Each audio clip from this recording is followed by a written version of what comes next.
Hello guys, मेरा नाम है मयंक और आप देख रहे हैं कोडिंगर। और आज के इस वीडियो में हम देखने वाले हैं इंट्रोडक्शन ऑफ डेगर। तो आज से हम डेगर की ये सीरीज़ स्टार्ट कर रहे हैं। इसमें मल्टीपल ट्यूटोरियल्स होंगे और इन वीडियोस में हम डेगर को एकदम अच्छे से देखेंगे कि डेगर क्या है और इसको हम कैसे यूज़ कर सकते हैं एंड्रॉयड में। तो फ़िलहाल इस वीडियो में हम देखेंगे इंट्रोडक्शन ऑफ डेगर।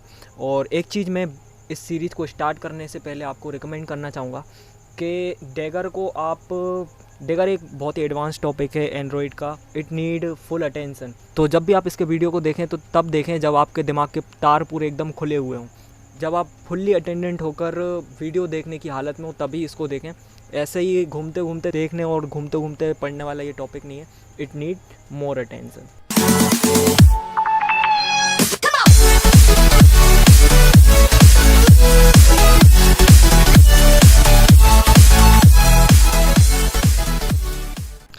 तो गाइस, मैंने जब डेगर को अच्छे से पढ़ा और जब ये मुझे अच्छे से समझ में आ गई और फिर मैंने जब इसको अपने प्रोजेक्ट्स में इम्प्लीमेंट किया और फिर देखा कि ये किस टाइप से हमारे प्रोजेक्ट में चेंजेस लेकर आती है, तो इतना सब कुछ यार देखने के बाद मेरे मुंह से बस निकला कि भाई मज़ा आया। और मैं ये जो मज़ा है हिंदुस्तान के हर व्यक्ति को देना चाहता हूँ। तो अब मजाक से हट के हम देखते हैं हिस्ट्री ऑफ डेगर। तो ये जो डिपेंडेंसी इंजेक्शन का कॉन्सेप्ट है, ये एंड्रॉयड में पहली बार इंट्रोड्यूस नहीं हुआ है। इससे पहले भी ये बहुत सारे फ्रेमवर्क में ऑलरेडी था और ऑलरेडी यूज़ हो रहा था, जैसे कि जावा बीन्स। तो जावा बीन्स जो है वो डिपेंडेंसी इंजेक्शन प्रोवाइड करने का काम करता था स्प्रिंग फ्रेमवर्क में। स्प्रिंग जो जावा की फ्रेमवर्क है उसमें ये डिपेंडेंसी इंजेक्शन को प्रोवाइड करने का काम करता था। और ये डिपेंडेंसी इंजेक्शन के कोड को जनरेट करने के लिए XML का यूज़ करता था। तो XML का ये यूज़ करता था तो उससे जो प्रोसेस है वो बहुत ही धीमी हो जाती थी और इसमें जो कोड जनरेट होता था वो बहुत ही बल्कि होता था, वो बहुत ही भारी होता था। मतलब उसमें बहुत सारा कोड होता था, तो उसको समझना बहुत ही मुश्किल काम था। तो फिर इसको रिड्यूस किया गया आगे आने वाली लाइब्रेरी जूस में। इस लाइब्रेरी को गूगल ने इंट्रोड्यूस किया था और जूस में जो XML का कोड यूज़ हो रहा था जावा बीन्स में, उसको रिड्यूस कर दिया गया और उसकी जगह एक नई चीज़ एनोटेशन प्रोसेसर को इंट्रोड्यूस किया गया। और एनोटेशन प्रोसेसर और रिफ्लेक्शन, इन दोनों का यूज़ करके जूस में जो है कोड जनरेट होता था। जो डिपेंडेंसी इंजेक्शन का कोड था वो इन दोनों की हेल्प से जनरेट होता था। बट अगेन इसके साथ प्रॉब्लम ये थी कि जो ये डिपेंडेंसी इंजेक्शन का कोड जनरेट करता था वो कोड भी समझना बिल्कुल भी आसान नहीं था। उसमें भी बहुत सारा कोड होता था और उसको कोई भी जनरल प्रोग्रामर ऐसे ही नहीं समझ सकता। उसके लिए बहुत ज़्यादा दिमाग लगाने की ज़रूरत पड़ रही थी और सब कुछ इसमें रन टाइम पे हो रहा था क्योंकि ये रिफ्लेक्शन का यूज़ करता था डिपेंडेंसी इंजेक्शन के कोड को जनरेट करने के लिए। तो फिर डेगर 1 इंट्रोड्यूस करी स्क्वायर ने। और स्क्वायर वही है जो पिकासो और रेट्रोफिट लाइब्रेरी को अभी मेंटेन कर रहा है। ये दोनों लाइब्रेरी इन्होंने ही बनाई है और डेगर 1 को भी इन्होंने ही बनाया था।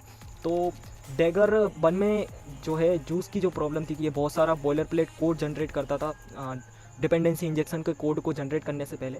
उस प्रॉब्लम को तो सॉल्व कर लिया गया, लेकिन अगेन ये लोग भी वही एनोटेशन प्रोसेसर और रिफ्लेक्शन यूज़ कर रहे थे अपने कोड में। तो रिफ्लेक्शन की वजह से सारा कोड अभी भी रन टाइम पे जनरेट होता था। तो रन टाइम पे जब जनरेट होता था तो कोई भी एरर वेरर आ रही है तो वो सब कुछ रन टाइम पे ही पता चलता था। तो अभी भी इसमें मतलब कोड को तो थोड़ा सा हल्का कर दिया गया, लेकिन जो रन टाइम वाली प्रॉब्लम थी कि सारा कुछ एरर भी रन टाइम पे ही आ रही है और कोड भी जनरेट होने के बाद हमको रन टाइम पे ही मिल रहा है, तो उस प्रॉब्लम को सॉल्व नहीं किया गया। उसके बाद फिर डेगर 2 को गूगल के द्वारा इंट्रोड्यूस किया गया। इसमें वो सारी की सारी प्रॉब्लम जो प्रीवियस वाली लाइब्रेरीज में थी उनको रिड्यूस कर लिया गया और इसमें जो कोड है वो कंपाइल टाइम पे जनरेट होता है और ये यूज़ करता है एनोटेशन प्रोसेसर का।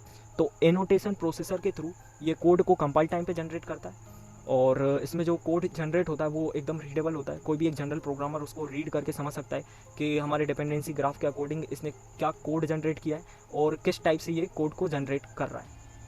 तो डेगर 2 मतलब एक बहुत ही सही लाइब्रेरी है डिपेंडेंसी इंजेक्शन प्रोवाइड करने के लिए, क्योंकि इसमें जो है रिफ्लेक्शन का यूज़ नहीं हो रहा, तो उसकी वजह से कंपाइल टाइम पे सारा कोड जनरेट हो जा रहा है।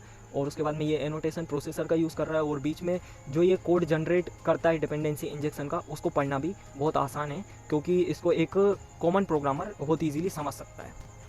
तो अब हम देखते हैं कि व्हाट इज़ डिपेंडेंसी।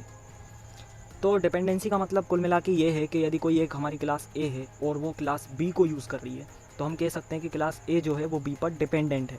तो यही डिपेंडेंसी होती है कि कोई एक क्लास है और वो एज अ फील्ड वेरिएबल किसी और क्लास के ऑब्जेक्ट को कंटेन कर रही है, तो हम कह सकते हैं कि वो जो पहली वाली क्लास है वो दूसरी वाली क्लास पर डिपेंडेंस है और इसी को हम डिपेंडेंसी कहते हैं।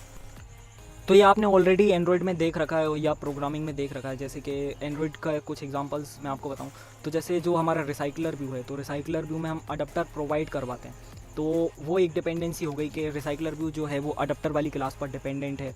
उसके बाद जैसे कि हम पिकासो यूज़ करते हैं, तो पिकासो में हम HTTP क्लाइंट भेजते हैं, तो हम कह सकते हैं कि जो पिकासो वाली क्लास है वो डिपेंडेंट है HTTP क्लाइंट पर। और जैसे कि हम जब डायलॉग क्रिएट करते हैं, तो डायलॉग क्रिएट करते टाइम हमको कॉन्टेक्स्ट पास करना पड़ता है, तो जो डायलॉग वाली क्लास है वो डिपेंडेंट रहती है कॉन्टेक्स्ट पर, तो हम कह सकते हैं कि जो कॉन्टेक्स्ट है वो डायलॉग के लिए डिपेंडेंसी है। तो ये कुछ एग्जांपल्स हो गए डिपेंडेंसी के। तो डिपेंडेंसी को अच्छे से समझने के लिए हम चलते हैं हमारे एंड्रॉयड स्टूडियो में और कुछ कोड देखते हैं जिसके थ्रू हम डिपेंडेंसी को बहुत अच्छे से समझ सकते हैं कि तो लेटेस्ट कंसीडर के यहाँ पर एक मोबाइल नाम की क्लास है और मोबाइल नाम की क्लास में डिपेंडेंसी है बैटरी और प्रोसेसर। तो मोबाइल के बनने के लिए बैटरी और प्रोसेसर की ज़रूरत पड़ती है हमको, जैसे पता है।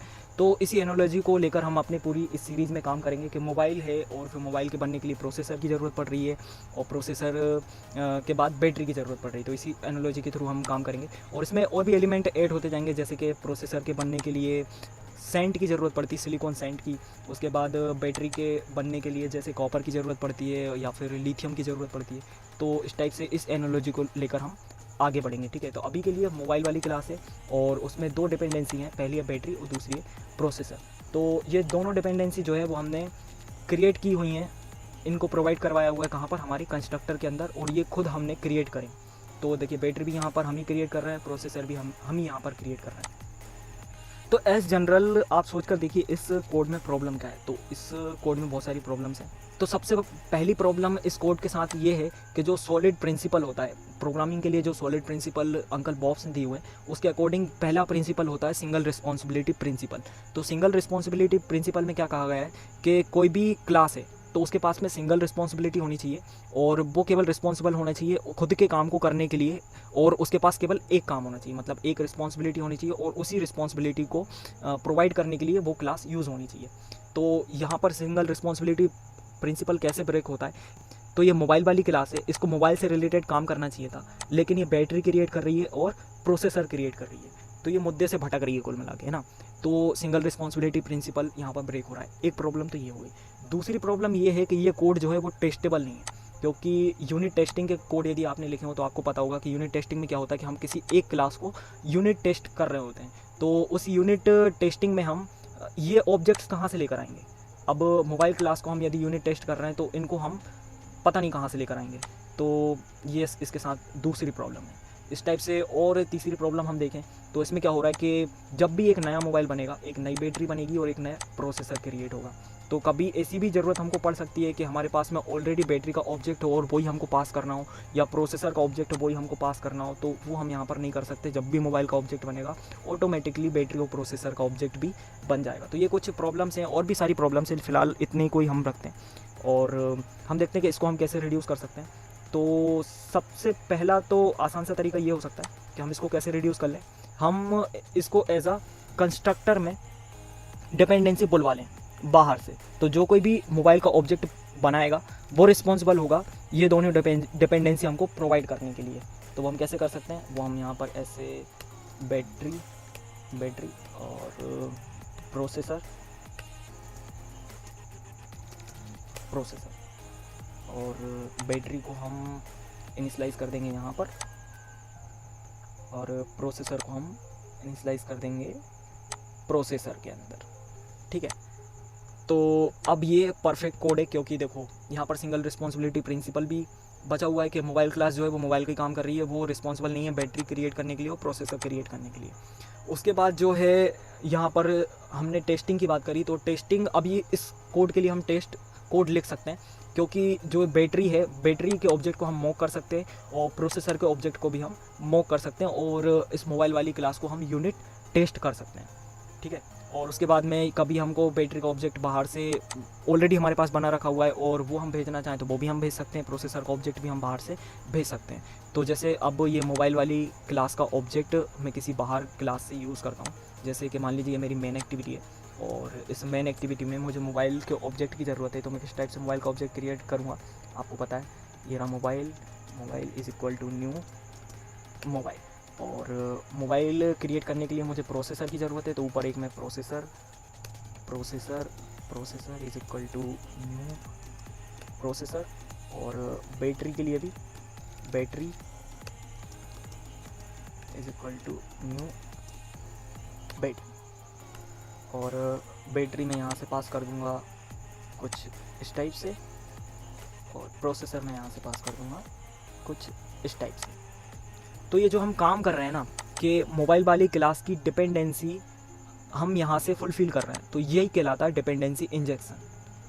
तो कुल मिला के क्या हुई कहानी यहाँ से कि जो ये मोबाइल वाली क्लास है ये डिपेंडेंट है दो ऑब्जेक्ट्स पर, बैटरी और प्रोसेसर। बैटरी और प्रोसेसर ये दो क्लासेस पर डिपेंडेंट है, और इसके जो ऑब्जेक्ट हैं बैटरी और प्रोसेस, ये हमने प्रोवाइड करवाए कहाँ से, ये हमने प्रोवाइड करवाए अपनी मेन एक्टिविटी से। बैटरी का ऑब्जेक्ट बनाकर हमने पास, और प्रोसेसर का ऑब्जेक्ट हमने बनाकर पास किया। तो ये जो बैटरी और प्रोसेसर के ऑब्जेक्ट हमने बनाकर पास किए, ये हमने क्या किया, ये हमने डिपेंडेंसी इंजेक्शन प्रोवाइड करवाया। तो ये डिपेंडेंसी इंजेक्शन अभी हमने खुद ने मैनुअली प्रोवाइड करवाया।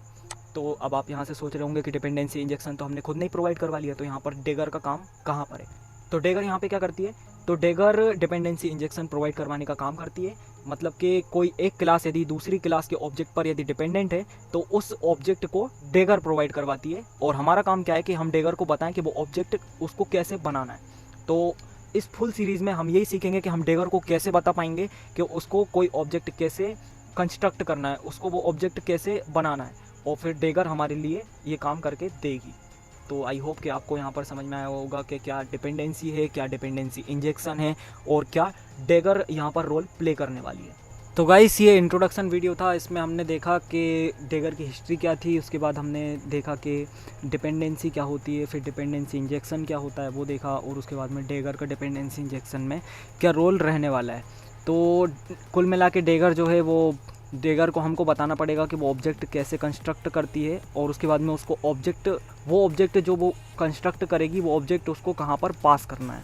ये दो चीज़ें हमको डेगर को बताना है, और बाकी का काम डेगर खुद अपने आप कर लेगी। वो ऑब्जेक्ट बनाने वाला काम खुद कर लेगी, और ऑब्जेक्ट प्रोवाइड करवाने वाला काम जो है वो भी वो हमको खुद करके देगी। जस्ट हमको दोनों उसको करना कैसे वो बताना है। मतलब हमको दो चीज़ें उसको बताना है कि वो कंस्ट्रक्ट कैसे करेगी ऑब्जेक्ट को, पहली चीज़ ये, और दूसरी चीज़ ये कि उस ऑब्जेक्ट को उसको पास कहाँ पर करना है, किस जगह पे उस ऑब्जेक्ट को उसको सप्लाई करना है। ये दो चीज़ें जस्ट हमको बताना सीखना है कि डेगर से ये काम कैसे करवाती है, हमको सीखना है। तो आने वाले ट्यूटोरियल्स में ये हम बहुत अच्छे से सीखेंगे, और एक बहुत अच्छी अंडरस्टैंडिंग मैं आपके लिए बिल्ड करवा कर दूंगा आपको, कि जिसके थ्रू आप एंड्रॉयड के प्रोजेक्ट्स में बहुत अच्छे से डेगर को यूज कर पाएंगे।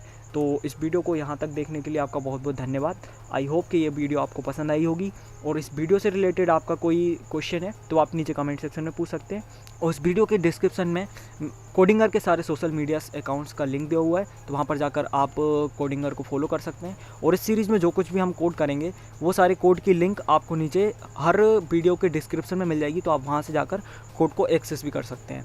तो इस चैनल को सब्सक्राइब कर लीजिए आने वाले फर्दर वीडियोस के लिए, और बेल आइकन को भी दबाइए ताकि जब भी वीडियो आए तो आपको नोटिफिकेशन मिल जाए। और अगली वीडियो तक के लिए बाय।